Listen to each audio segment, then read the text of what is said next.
Hello and welcome everybody to a very special edition of the Buy Round podcast.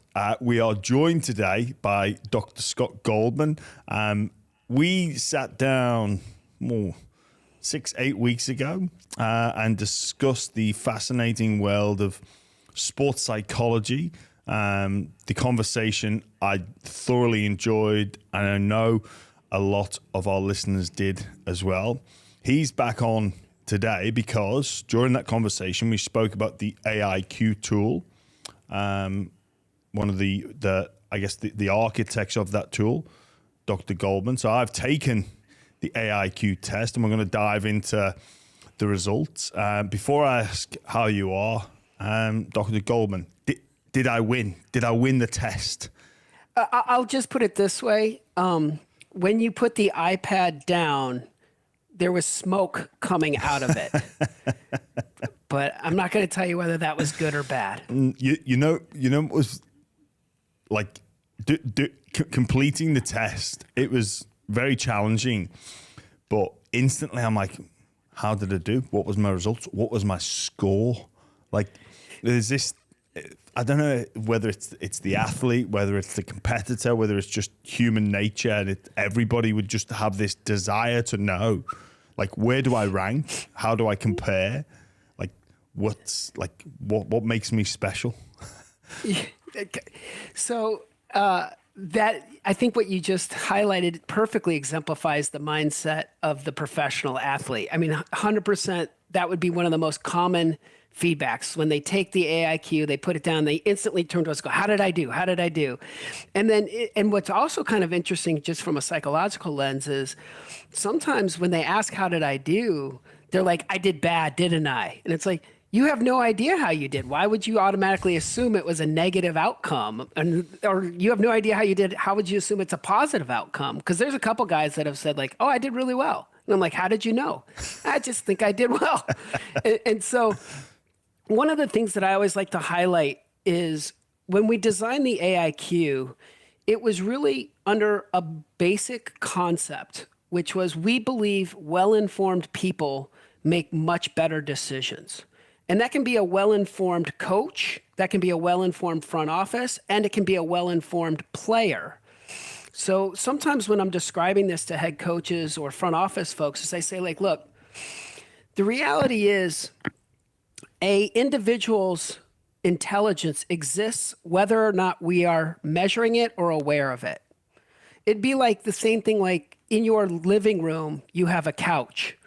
It exists whether the lights are turned on or turned off. And so I think if you turn on the lights and you see the couch, one, you won't trip over it, and two, you'll have a place to sit. So same thing, like when we're trying to understand what makes somebody as dynamic of a professional athlete as you are, we should understand all of it. You know, we should understand their size. We should understand their speed. We should understand their passion for the game and their work ethic. And we should also understand how do they go about solving the puzzle? How do they go about seeing how to navigate the world of sport? So, yeah, go ahead, please. Can I just interject that? When you said well-informed, are we talking about task-relevant information?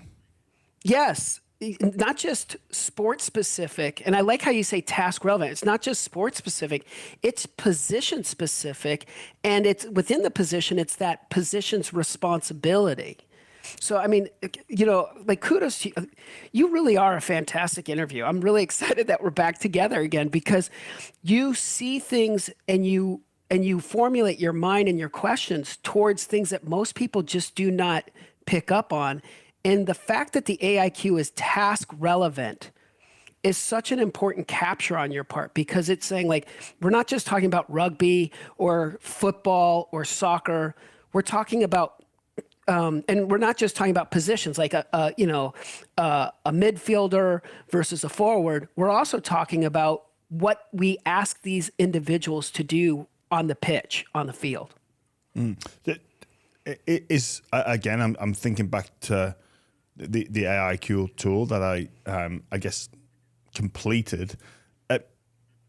One of the things maybe we can dive into this a little bit later when we go through my results is understanding and dealing with pressure. We can have the task relevant information. Maybe it's to convert a try, to get the 2 points to either win the game or send the game into golden point. I've got to kick the ball through the posts, right? If I do, we get the 2 points. If I don't, we draw the game or we lose the game, whatever it may be. But the task, despite the fact of the outcome, the task is still the same. Like the wind, the environment, the conditions, the weather can affect that. But the crowd noise, the crowd distraction, but also what's at stake sometimes changes our approach. The natural nerves kick in. Yeah, and so when we talk about things like nerves and pressure, it's always kind of based off of a concept of threat, right? And it's really a perceived threat. It's not like, oh, hey, is this person going to come attack me with a knife? It's about what's going to happen and what are the results. So I think when we start talking about threat in sport, one element is about competency. So, one of the more interesting studies that was done was they looked at Olympic athletes, and they studied Olympic athletes that had medaled gold, silver, and bronze, right? And what they found was when they asked what was the one thing that they wish they could have more of, the number one answer was confidence. And so when you think about confidence, I like to actually think of confidence as a construct that's built on competence. And competence is built on a constructs of things like, are you physically strong enough to kick the ball? Because like you said, it's towards the end of the games, maybe you're fatigued because you weren't in good condition. So there's a physical component to the capability. Then there's a experience component. Have you ever done this before? Well, I've been doing it since I was 6 years old, kind of thing. Then there's, and that's not just an understanding of the task, but also the situation. Then there's that kind of emotional construct, like you mentioned, the anxiety or the excitement that can happen. Well, that can also be things like what kind of person you are in the locker room. Are you the person that people gravitate towards or run away from?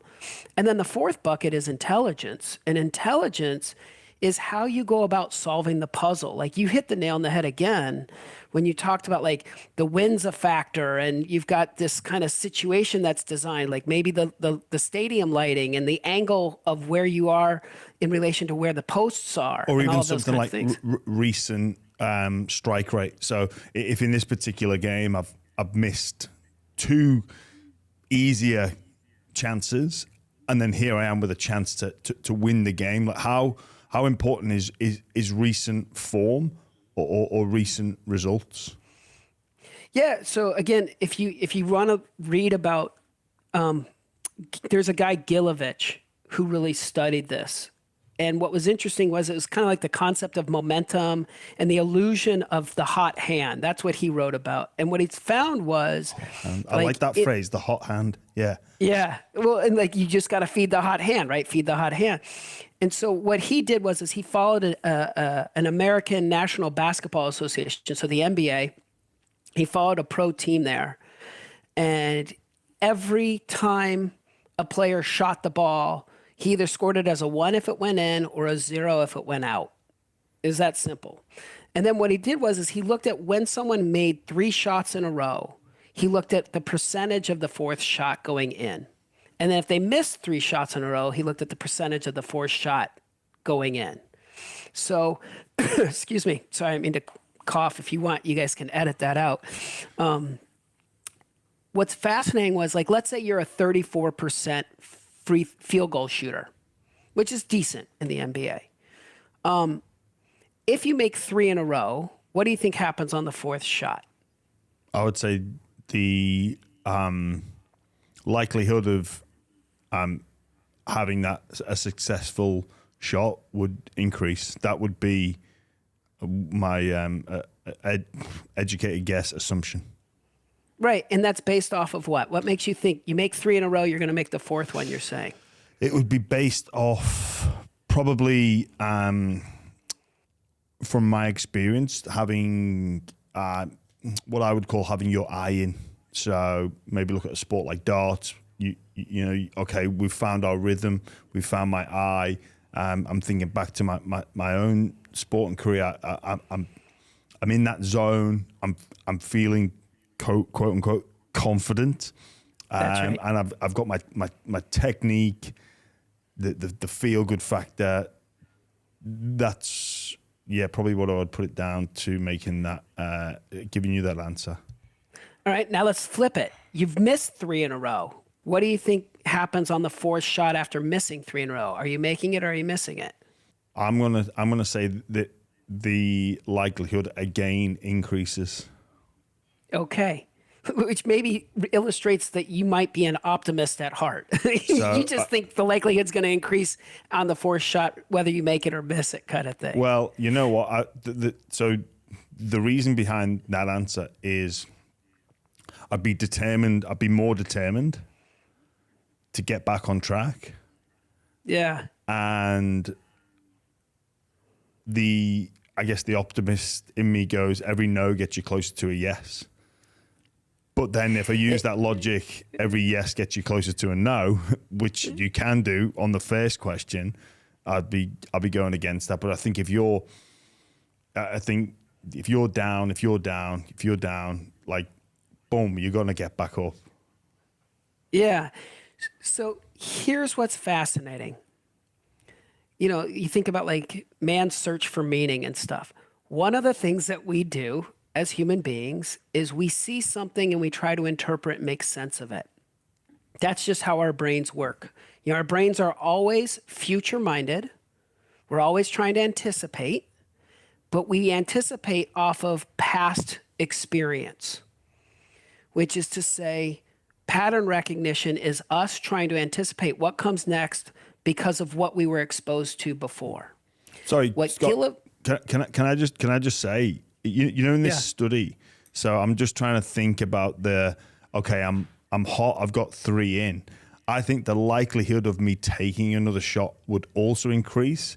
And if I've missed 3 in a row, the likelihood of me taking a shot would decrease. I'd be thinking the athlete would look to hand it over to somebody else, where the person that's hot would be saying, give me the ball.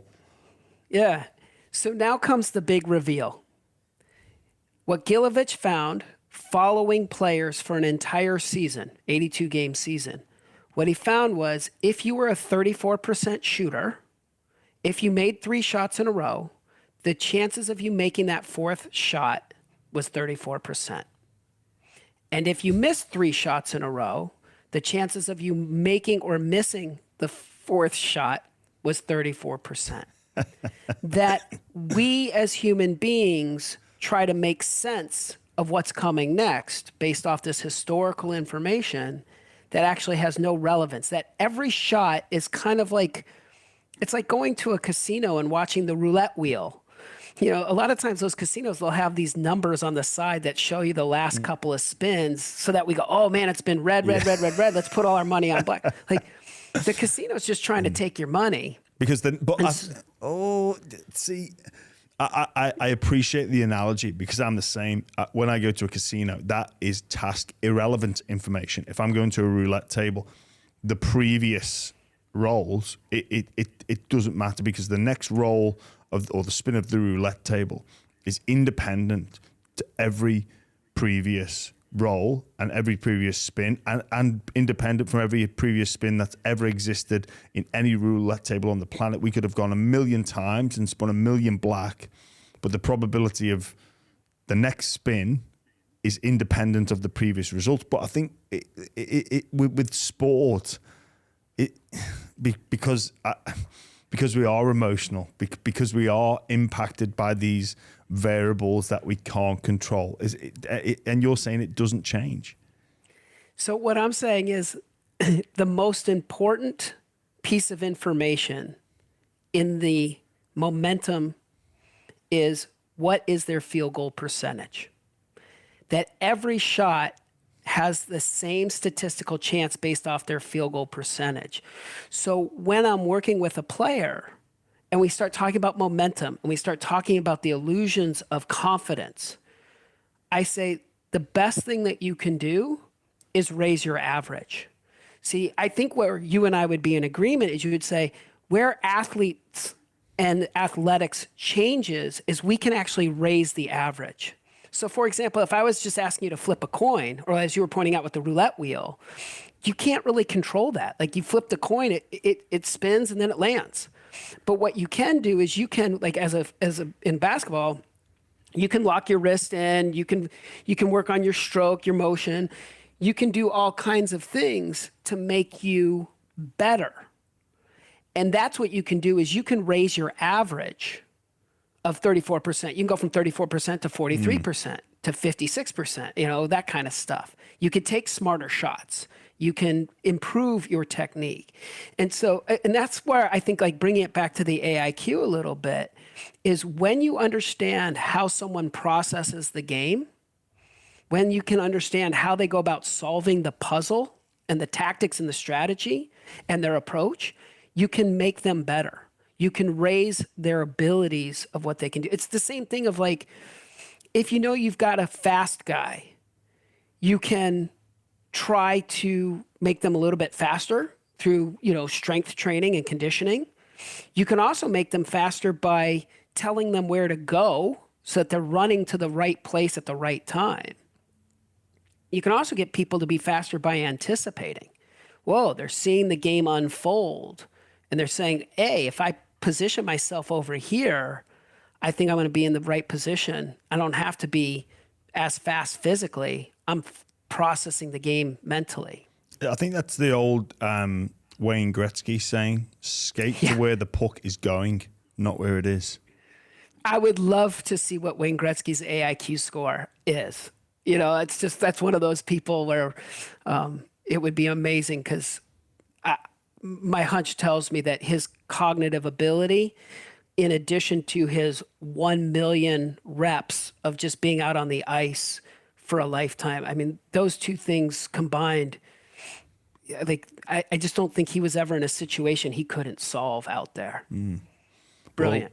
Well, we're not discussing Wayne Gretzky's AIQ score today. We're here to discuss mine. Nice segue in. What have we got for us, Doc?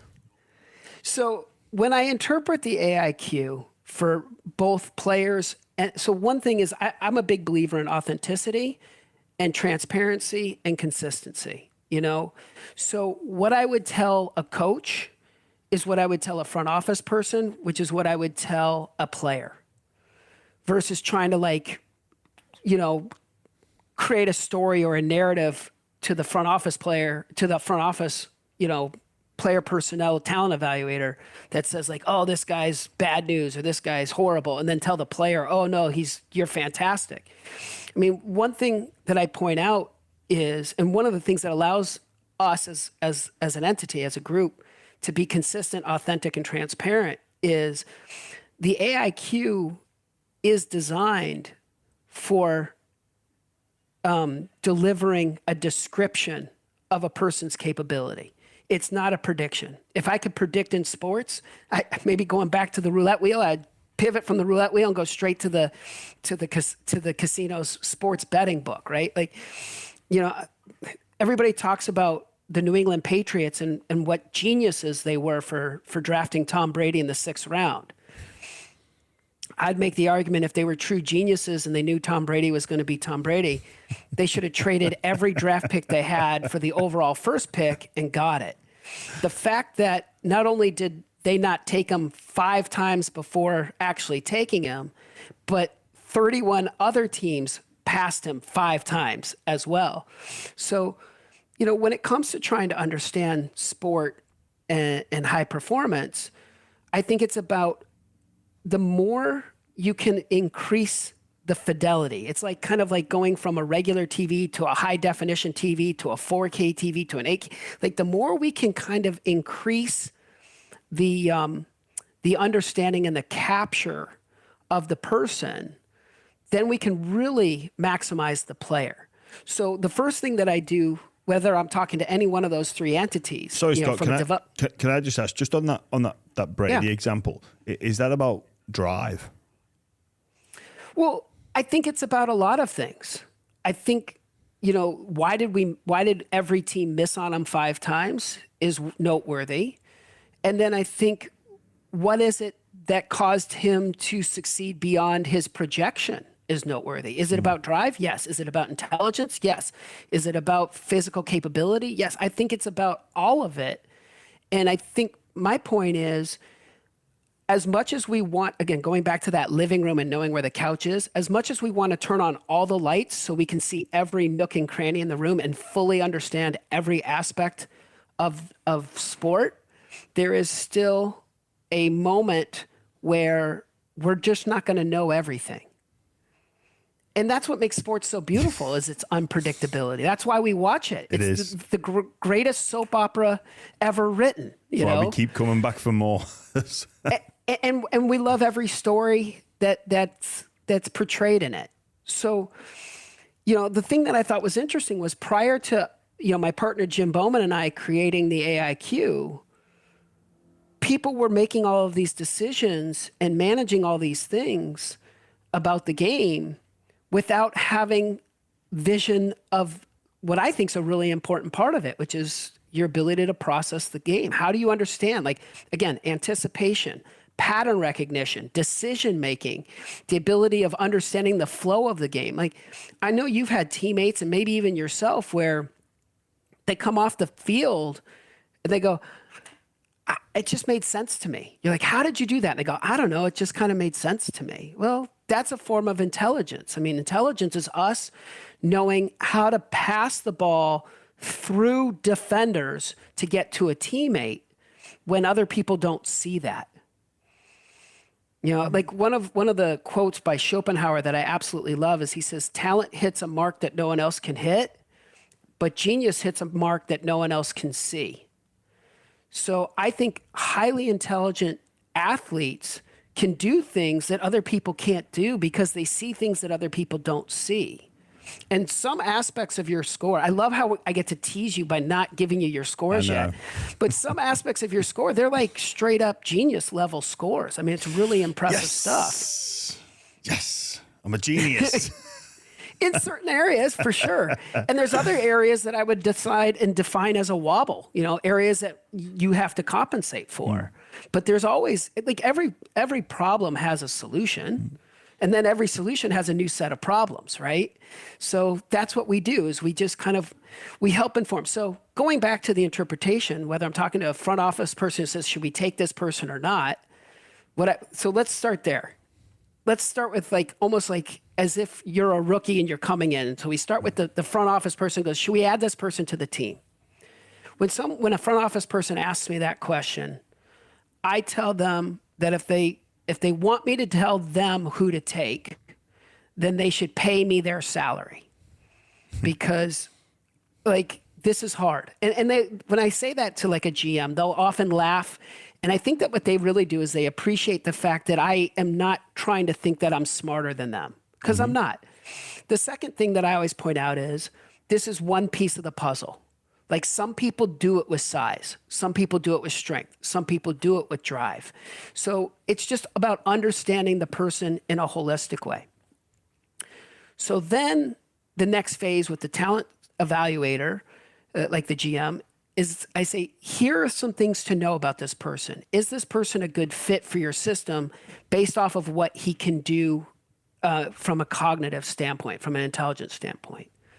You know, like, for example, if you run a really complicated offense that requires a lot of off-ball movement, whether that's basketball, soccer, football, rugby, there's certain cognitive abilities that you want. So that way, when you're running off the ball, you're not bringing your defender into the ball carrier, right? Like that's an intelligence thing. So I always think about good fit. Players are most successful when they're in a good fit environment. Teams are most successful when they add players that fit who they are and what they want to do. And I think a lot of that has to do with how they see the game, and that's intelligence. So going back to the front office person, I say, here are some things to note about this person. Now, if you love his athleticism, but he has some cognitive deficits, you can still take him, but just make sure that you're putting him in situations that relies more on his athletic ability than on him having to make problem-solving decisions in real life, in live time. Now comes to the coach, right? When I talk to the coach is going, look, we already have this guy. He's one of us. How do I get the best out of him? And sometimes that has to do with things like position placement, like moving, like in the world of soccer. We've done this with some teams, with some coaches, where they've moved a 9 to a wing. Yeah. Because the AIQ score showed them that as a 9, as a forward, that they might have the ability to get lost a little bit and drift off sides. This is a true story. We were working with an Australian team, actually. So this is kind of cool. Maybe that's what's priming it. We were working with an Australian team where I was meeting with the coach and the player at the same time. And I said, hey, just out of curiosity, and this was a national team. I said, just out of curiosity, do you drift off sides? And the 9 started laughing. Yeah, how did you know that? And I was like, well, your spatial awareness, which is knowing where you are in relation to space, suggests that you might drift off sides. And the coach and the player looked at each other, and the coach goes, well, that ends that debate.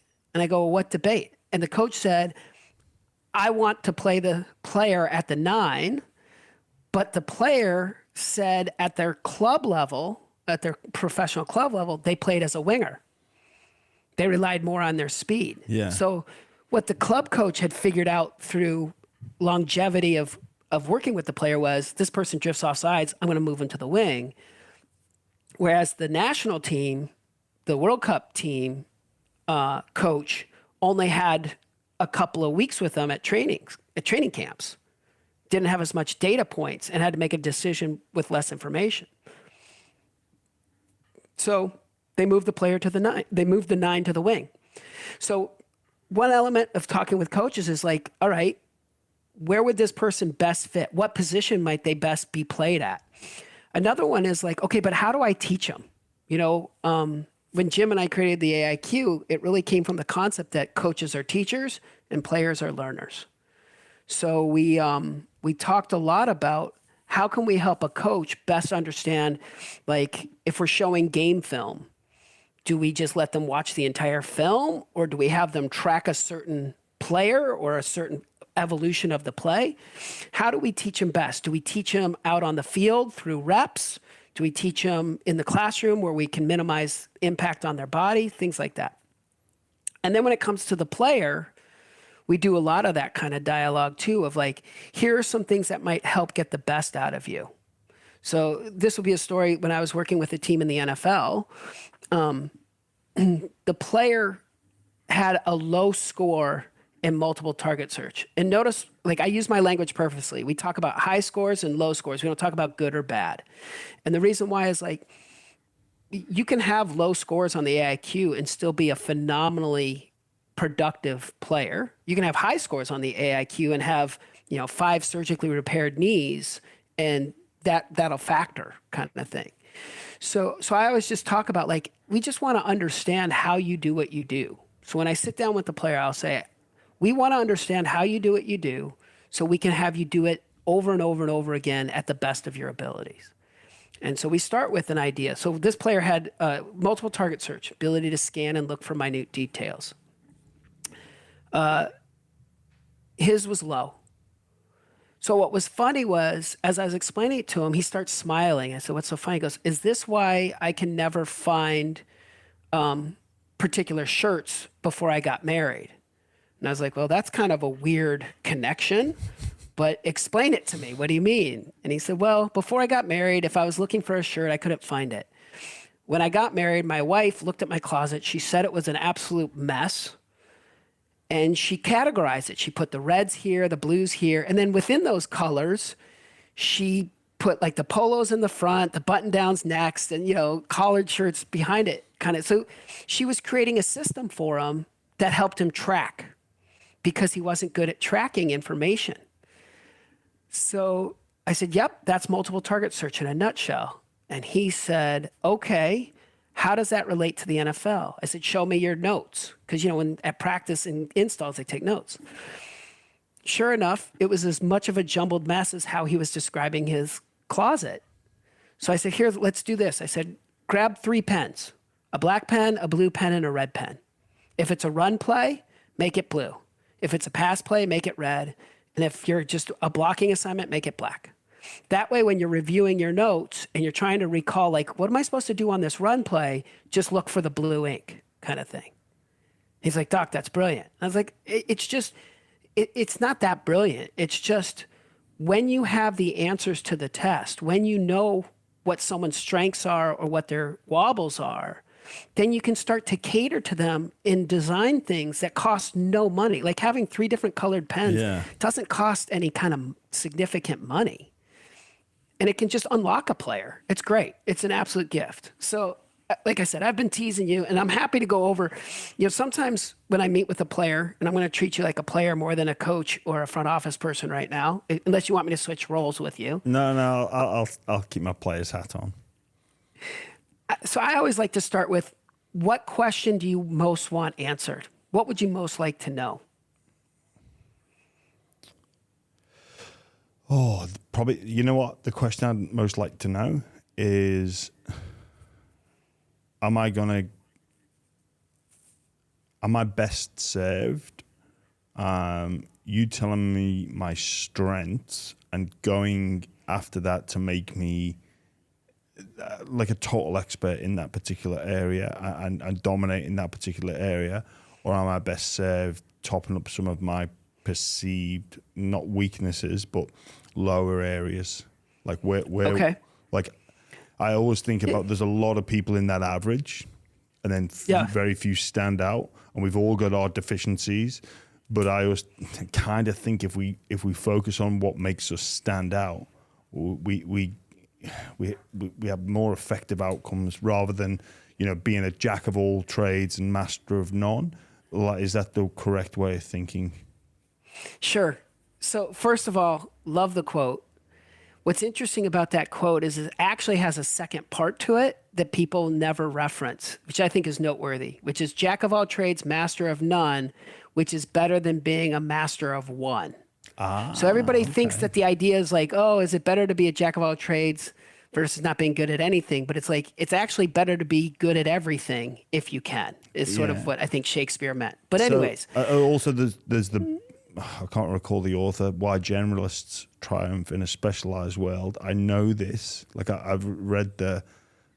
it's Epstein. David Epstein talks a lot about the idea of like, are we better off being generalists or specialists, right? So going back to what you did where you scored high, and just so you know, anything that's above 115 on the AIQ is considered a superior score. It is significant. It is a significantly high score, and it is noteworthy as this is your strength. And so you had your highest score on one of the subtests was a 117. So you had a superior score in one of the areas that I think is most valuable across all sports. And that was called spatial awareness. Spatial awareness is about knowing where you are. Think about field awareness or it's about knowing where you are in relation to key landmarks like the out of bounds, the posts. It's also about where you are in relation to teammates and opponents. So you're just never lost, especially if you have, like, say, a 360-degree responsibility like you might in the NRL. That you have a sense of where you are in relation to everything. You're superior. So again, I've never watched your game film. I'm interpreting your scores solely based off your scores, not in conjunction to anything else. So one of the things that I always point out to players, if I'm doing it one-dimensionally, is this doesn't take into consideration your speed or your height or your drive. This is just about how you feel and see the game, how you process and understand the game. So this superior score is you never got lost out there. Now, from like a defensive standpoint, I would think one of the areas of where you would be really strong is in zone play, where they have you sitting in spaces and gaps and understanding what might come through those spaces and gaps. Because your second highest score, another really important one across a lot of different sports, is called navigation. And that you had a strong score as a 106. Anything between 105 and 115 is notably strong. And your strong score, navigation, is all about pursuit angles. So think about tackling it. So I see your profile as you being the kind of athlete who sat in space well. And then when you saw an opportunity to strike, whether you were the ball carrier who had to hit a hole, or if you were a defender and you saw the ball carrier coming and then you had to go and get him, that your ability to weave through people and your ability to pursue people or pursue, like, say, the end zone would be where you were strongest. Okay. Now you have to tell me, does that sound like the way you played? Is that part of the game that you felt came easy to you? Or are you like, actually, I got lost there all the time? No, I had no clue what it was. I thought I guess my ability to read the plays were always pretty strong. Yeah. And that's, so that actually becomes your third highest score, which we call manipulation rotation, which was another area of strength for you. And manipulation rotation is the ability to kind of feel the flow of the game. So when I start to think about what you're doing, and this all fits underneath the broad ability of what we call visual spatial processing, which is all about the ability to be creative. It's about the ability to improvise. It's about the ability to kind of just flow with the game. Like, your profile reads like the kind of player who's much better in an unscripted kind of chaotic situation where you're just kind of on the fly than executing, say, like a set piece or doing something that was rote or regimented. Okay. Yeah. You got to tell me, I mean... I guess, that we played with, again, I'm thinking back to different points in my career under different coaches at different teams. And I guess I did suit the like structure and to have options and not predetermine the option and to go with what I saw unfold as opposed to just do this. Like if I saw It's almost like, for those that might be listening that, might not be familiar with one particular sport over another, it's like the ability of like a jazz musician who can just kind of improvise because the notes just felt right. So I just like your ability to own space is superior. Your ability to pursue is really, really strong. And then your ability to kind of like feel that flow of the game and just kind of get the sense of the game of like, well, this is just what's called for right now. This is where things are going. Those were the things that stood out the most when I looked at your report. I think as well, and I think this was maybe something I had with like a learned behavior or advice I was given. I can recall the advice being given to me around just this space either side of me. You've got to own that patch of grass. That's right. No one else is allowed in it. And obviously you didn't always get that right or succeed in that with that philosophy. Obviously we miss tackles, we make the wrong decisions, but I did trying to own that patch of real estate, a meter to the left, a meter to the right, 1.5 meters to the left, 1.5 meters to the right. That's brilliant. I love it. And so I think this is what's kind of neat, right? Is when people start to understand what their natural capabilities are, like, sorry, I get kind of excited about this stuff and then I ramble. I find something that's sort of fascinating is like, did the sport find you or did you find the sport? Or was same thing with like the position? Like sometimes people will gravitate, like, 7-footers in the world of basketball, they gravitate towards being bigs. They don't gravitate toward being guards until you have a guy like, Nikolai Jokic, who is such a good ball handler that he can be both a big and a small. And so I think what's interesting about people's cognitive profiles is, like I said before, it exists whether you measure it or not.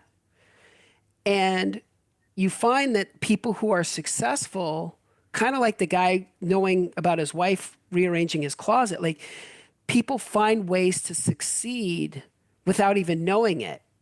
And what I'm finding since we created the AIQ is both front office, coaches, and players are going, I feel like you've sped up the learning curve of understanding where to put me best, how to use me best, and how to maximize what I'm capable of doing, kind of thing.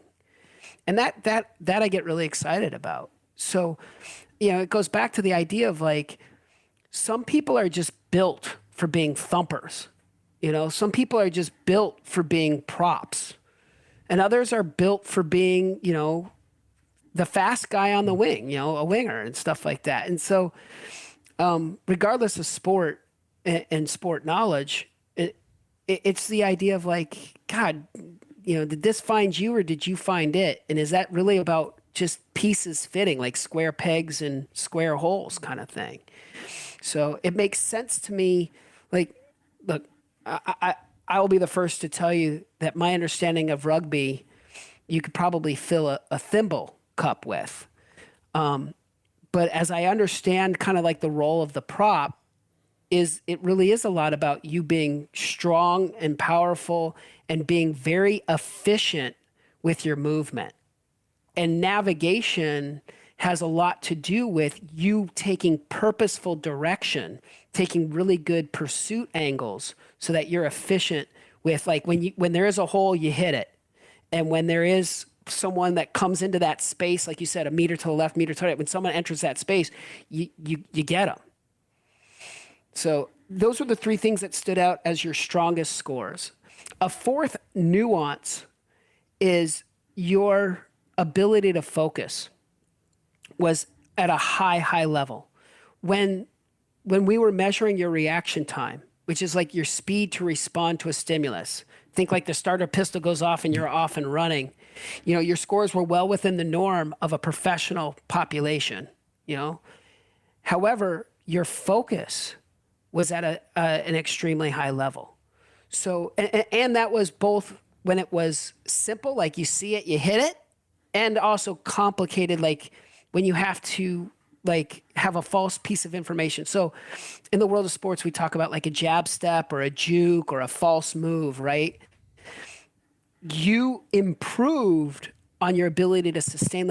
So again, when I look at this profile, and if I was giving this to you as a player or giving it to you as a coach or a front office, I would say, this is a person who's in the right place at the right time. He's got a good flow and understanding of the game, free flowing, takes really efficient angles, and he won't commit stupid penalties because he's really dialed in and focused. He's not impulsive. Everything he does is very measured and calculated. Usually, sometimes my emotions got the better of me. But that said, it's funny you say about focus. I either do or I don't. I'm all in on focus, and I can do it really well, I find. But then there are times I am just away with the fairies and like, oh geez, I've got to draw myself back. Not necessarily when I was doing something, when I do things that I enjoy doing. Like if I'm enjoying doing a task, I'll be dialed in. If I'm not, I can just.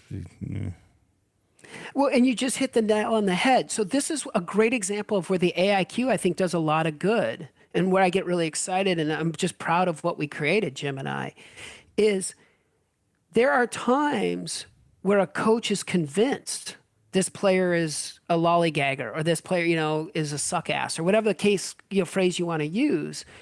And like, I've had situations where coaches will say to me, like, this guy's an idiot kind of thing. And I'm like, his AIQ score shows me he's not an idiot, far from it. And they're like, well, if he's not an idiot, then what is it? And they go, well, when was the last time you talked to him about his motivation? Because it's the same idea as like when you've lost your keys and you're looking around the house, knowing what rooms the keys are not in is incredibly valuable to save you time and energy. So what I would say is the AIQ has shown me that you are very, very capable of focusing. And if a coach came to me and said, this guy's all over the place, I would say, I don't think you're challenging him. I'd say when he's off task, it's probably a drill that he's not interested in or engaged in. And so if a coach came to me and said, "God, we've got a real problem with James. Like he's paying the ass. He's lollygagging. He's fairyland. The phrase you used before, whatever. I would say Is he competitive? They go, oh yeah. I go, what's he like when he's competitive? Totally dialed in. Yeah, the AIQ shows he's capable of it. Make everything that you do competitive.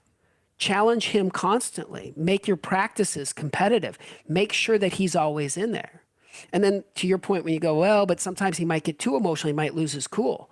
Well, yeah, that's going to hinder his ability to focus, but it doesn't mean he's not capable of being focused. It means he's short-circuiting his own capabilities due to his emotionality. Okay, into the not so well scoring aspects, please. Doc, give it to me straight. The low scores. We call them low scores. The low scores, sorry. Right. Yeah, no, it's okay. Because look, we all have them. I mean, you know, I think about there are no perfect beings on this planet. We all have strengths and weaknesses across the board. And so that's the other thing that it's funny because I find the best athletes I've ever been around, they have an obsessional quality to them. Like perfectionistic tendencies is an understatement. That's part of what makes them great. So when I show them the score, they can have, 14 of the 15 scores can be superior. And the one that is like the zit on the forehead, they're like, well, what's that one? That's the one they always want to dial into first. So your lowest score actually is one of the easiest scores to offset. Your lowest score is in something called learning efficiency. Learning efficiency is the number of reps it takes to understand something and then to recall it later. So the idea here is like if it takes the average professional athlete 10 reps, it might take you 15 or 20. But here's the good news. A guy who loves his sport and a dude who's passionate, he'll give you 50 reps, not 20. So it's super easy to offset. But again, if I was talking to the front office, I would say to them like, hey, with someone who's got a low learning efficiency, what you might want to do is you might want to really make sure he loves the game. And when he becomes a professional or he gets paid, the max salary or whatever those things are, make sure that his love for the game stays intact. Because if he stops loving the game, he's not going to work as hard. And hard work is one of the easiest and most effective ways to offset low learning efficiency. It doesn't mean you can't learn. It just means it takes you extra reps to get it. Yeah, got to get the penny to drop. And once it drops, yeah. So here's the other thing, though, and this is where players really express gratitude. I go to the coach and I say to the coach, like, hey, this guy requires extra reps. What ways can you teach him that don't impact his body? So instead of mother effing him when he makes a mistake or having him run the drill 20 times that could increase the risk of injury because you're just wearing the tread on the tires, what other ways can you give him extra reps that do not impact? And sometimes coaches are really clever and they go, oh, I got a great idea. Other coaches need some help. So here's a story. Again, in the NFL. So when I was working in the NFL, there was an offensive lineman who had low learning efficiency. Great guy, loved the game, but it just, at the installs, at the practice, he just really struggled. And the offensive line coach goes, what do? I go, what do you think about this? What if we kind of followed the medical model? See one, do one, teach one. He goes, how would we do that in sport? I go, well, let's do this. Let's take him to a high school because the coach, his son was in high school football. I go, let's take him to your son's practice. Let's teach the pro player off on the side, have him do a rep, then have him go out there and talk to the offensive line and have the player teach the high school kids how to do it. It's an extra rep.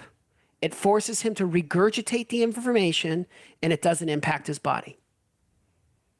He's like, we can do that? I was like, of course we can do that. So that's what we did.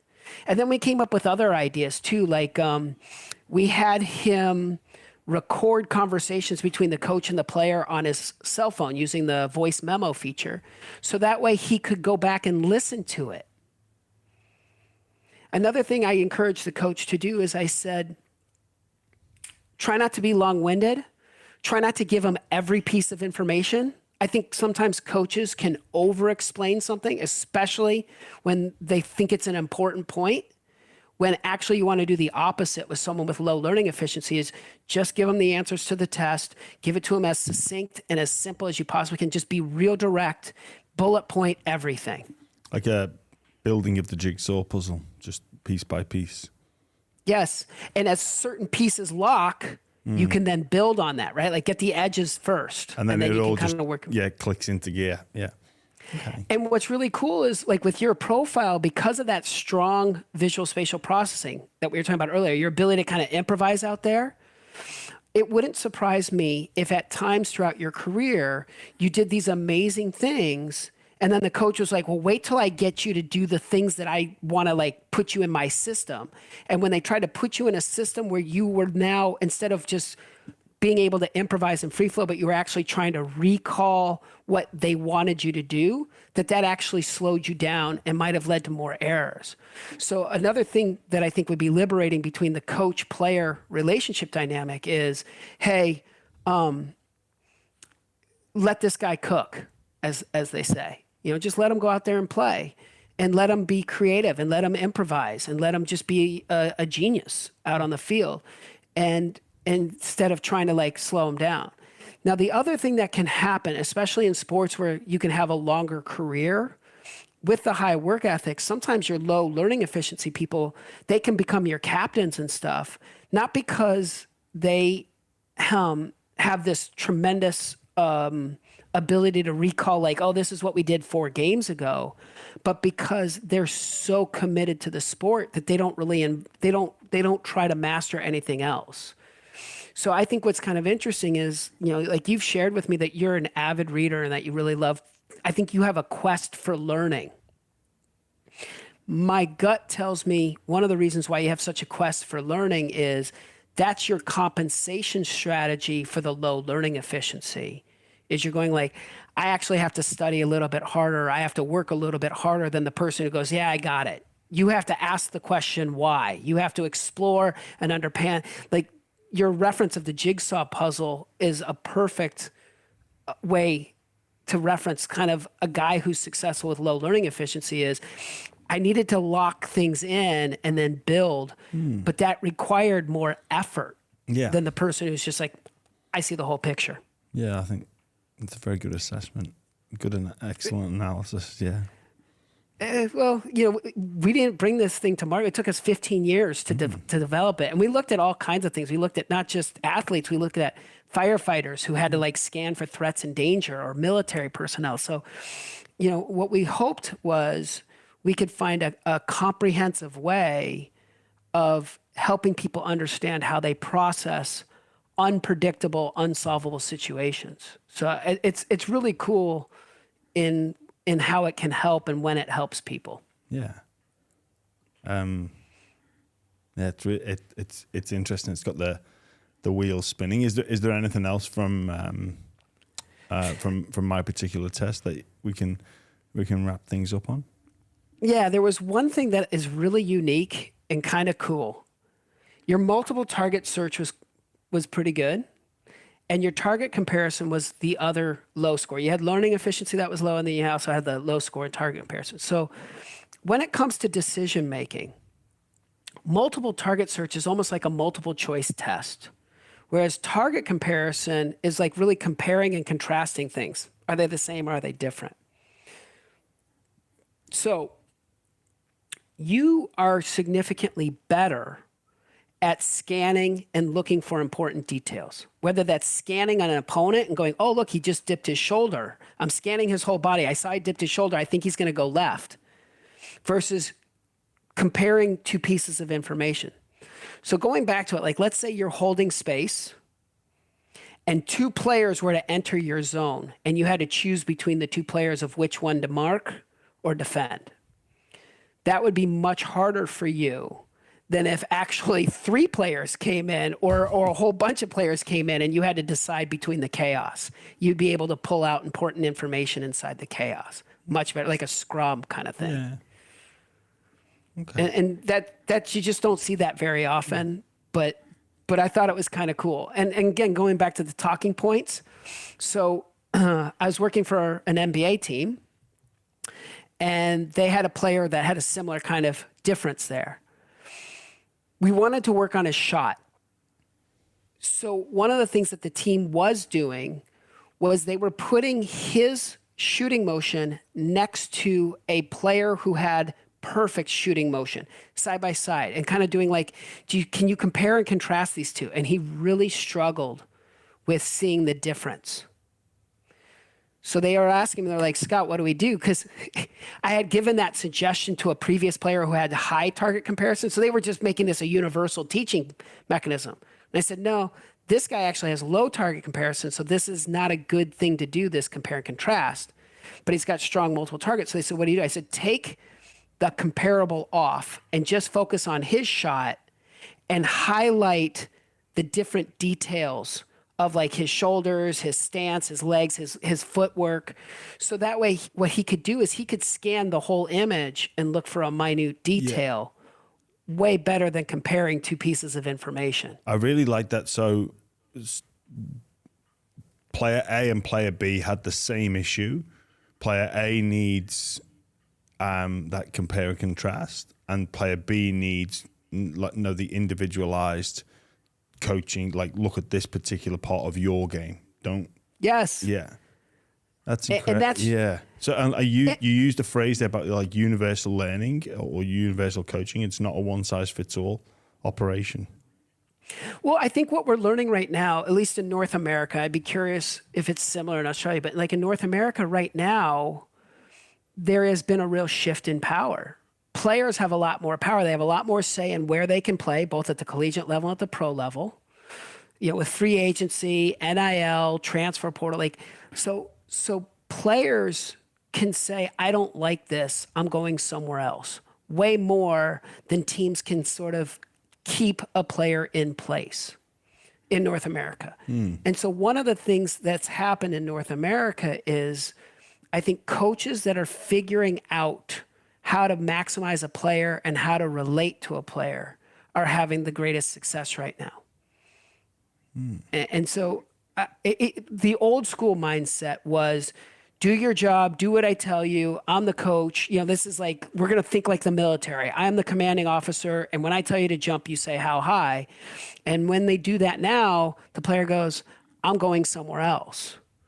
So what I have found is coaches who are going like, I just want to understand how this guy thinks. I want to understand how this guy feels.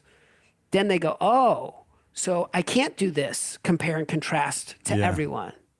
I should do it with player X, but player Y should get this different kind of, and those coaches are really, I think, they're the ones that are producing the results right now. Yeah, it's interesting. I'm just thinking like observing the game now, some of those, the ideas that you've, well, not ideas, the principles that you've spoken about just there would work. And even back to my career with different players at different points in time, how that would have been beneficial for everybody on board the organization. It's funny when you're armed with the knowledge now, you look back to the past and think, oh, if only we'd known then. I know. Well, but I think that's what evolution is, right? That's why it's funny when we talk about the debate of like, you know, who's the better athlete, Michael Jordan or LeBron James? It's like, you can't really compare those two because they were playing in different eras and had different resources. Yeah. Yes, they did. But man, to watch what Michael Jordan could do in the modern game would be amazing. And to watch what LeBron James, because of how unique his body is, in that game that was a lot more physical, also amazing. Yeah. All right. Well, is there anything else you'd like to close off on in terms of my test or result? Because it's been a fascinating conversation. One, I can't thank you enough for taking it. I really do appreciate your willingness to engage, and I really do appreciate and value your natural curiosity, both in our first conversation and just going like, I kind of want to kick the tires on this AIQ thing and see if there's any merit to it. And listening to a couple of your oh, hey, that's pretty spot on kind of statements, or even watching your body language as I was saying, it sounds like it did hit the mark in a really neat way. And something that you said that really, like, if I was to kind of come with a concluding notion, you said it, is like, wouldn't it be amazing if players, coaches, and front offices had this kind of information on day one of their career versus Yes. 3, 4, 5 years after their career? I don't want to say it would make things easier, because I don't think anybody's after the easy life, but it would just be so beneficial and increase the efficiency of learning. Yeah. And that's the one thing we don't have more of, right? Is time. Yeah, exactly. But- That's the point I'm trying to make, is that we have finite amount of hours in the day, finite concentration span, and yeah, we don't want to waste it. Don't waste it. Yeah. I mean, especially in modern pro sports, like, players' careers are getting shortened due to injury and impact. Coaches' careers are getting shortened due to a higher need for immediate return of results. Like, anything we can do to speed up the process. And I think understanding all aspects of a player's capability, physical, emotional, and now intellectual, becomes game changing. Yeah, absolutely.